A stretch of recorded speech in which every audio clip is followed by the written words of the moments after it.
जय मसीह के दोस्तों, स्वागत है आपका एक और नए वीडियो में। क्या आप जानते हैं कि लाल समुद्र को धो बहा करने वाले मूसा ने किस प्रकार 5 बहाने लगाए? किस बात के लिए? क्योंकि वो नहीं चाहता था कि परमेश्वर उसे इस्तेमाल करे कि वो मिस्र से इजरायलियों को निकाल ले आए। वो भी क्यों? सिर्फ अपनी निर्बलताओं के कारण। सो देखते हैं कि मूसा ने परमेश्वर से क्या कहा और परमेश्वर ने बदले में मूसा को क्या उत्तर दिया।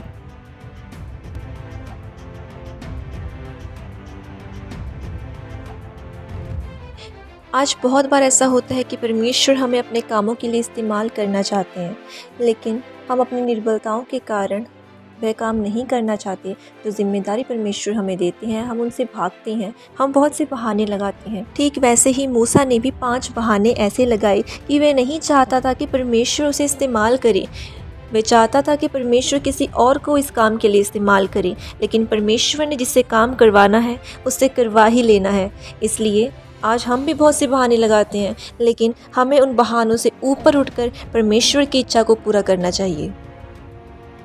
सो आइए देखते हैं मूसा का पहला बहाना, जिसके लिए हम निकालेंगे निर्गमन की पुस्तक उसका 3 अध्याय और उसकी 11 आयत। इसमें इस प्रकार लिखा है कि मूसा इस प्रकार कहता है, परंतु मूसा ने परमेश्वर से कहा, मैं कौन हूँ जो फिरौन के पास जाऊँ और इजरायलियों को मिस्र से निकाल ले आऊँ। अब देख सकते हो यहाँ मूसा बहाना बना रहा है, तो इसके बदले में परमेश्वर से क्या उत्तर देते हैं? उसने कहा, अर्थात परमेश्वर ने कहा, निश्चय मैं तेरे संग रहूँगा और इस बात का कि तेरा भेजने वाला मैं हूँ तेरे लिए यह चिन्ह होगा कि जब तू उन लोगों को मिस्र से निकाल चुकी तब तुम इसी पहाड़ पर परमेश्वर की उपासना करोगी। तो आप देख सकते हो कि किस प्रकार मूसा ने पहली बार में इस चीज़ का इनकार करना चाहा कि वो नहीं चाहता कि परमेश्वर से इस्तेमाल करें, परंतु परमेश्वर की यह इच्छा है कि मूसा ही मिस्र से इजरायलियों को निकाल ले आए। सो आइए देखते हैं मूसा का दूसरा बहाना।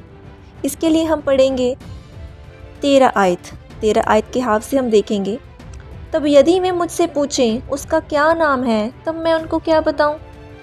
आप देख सकते हो, सो यहाँ पर भी मूसा के मन में डर है कि मैं ये नहीं कर पाऊंगा, लेकिन फिर परमेश्वर से 14 आयत में क्या कहते हैं? परमेश्वर ने मूसा से कहा, मैं जो हूँ सो हूँ। क्या कहा? मैं जो हूँ सो हूँ। फिर उसने कहा, तू इजरायलियों से यह कहना जिसका नाम मैं हूँ है, उसी ने मुझे तुम्हारे पास भेजा है। तो यहाँ पर भी मूसा देख सकते हो आप बहाने बना रहे हैं कि यदि वे मुझसे पूछेंगे कि उसका क्या नाम है तो मैं क्या बताऊँगा, लेकिन परमेश्वर के पास हर चीज़ का उत्तर है। परमेश्वर ने क्या कहा कि तू जाकर उनसे कहना कि मैं जो हूँ सो हूँ, कि मैं जो हूँ सो हूँ, और जिसका नाम मैं हूँ है उसी ने मुझे तुम्हारे पास भेजा है। तो हम देख सकते हैं कि परमेश्वर के पास हर एक चीज़ का उत्तर है। हमारी कोई बहानेबाजी नहीं है मेरे दोस्तों जो परमेश्वर ना समझ सके। सो आइए देखते हैं मूसा का तीसरा बहाना, जिसके लिए हम 4 अध्याय और उसकी पहली आयत से देखेंगे।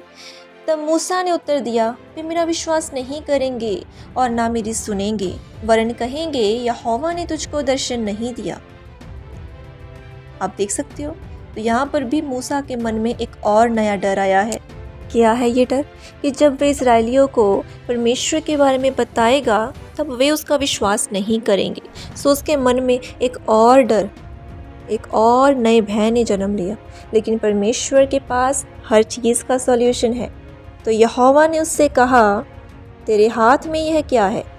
वह बोला, लाठी। उसने कहा, उसे भूमि पर डाल दे।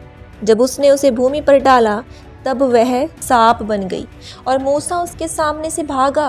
तब यहोवा ने मूसा से कहा, हाथ बढ़ाकर उसकी पूंछ पकड़ ले, ताकि वे लोग विश्वास करें कि तुम्हारे पितरों के परमेश्वर अर्थात अब्राहम के परमेश्वर, इसहाक के परमेश्वर और याकूब के परमेश्वर यहोवा ने तुझको दर्शन दिया है। हालेलुया। सो आप देख सकते हो परमेश्वर ने इस चीज़ का भी सॉल्यूशन मूसा के आगे पेश कर दिया है। एंड इस प्रकार से मूसा की कोई बहानेबाजी परमेश्वर के आगे काम नहीं कर रही। सो आइए देखते हैं मूसा का चौथा बहाना।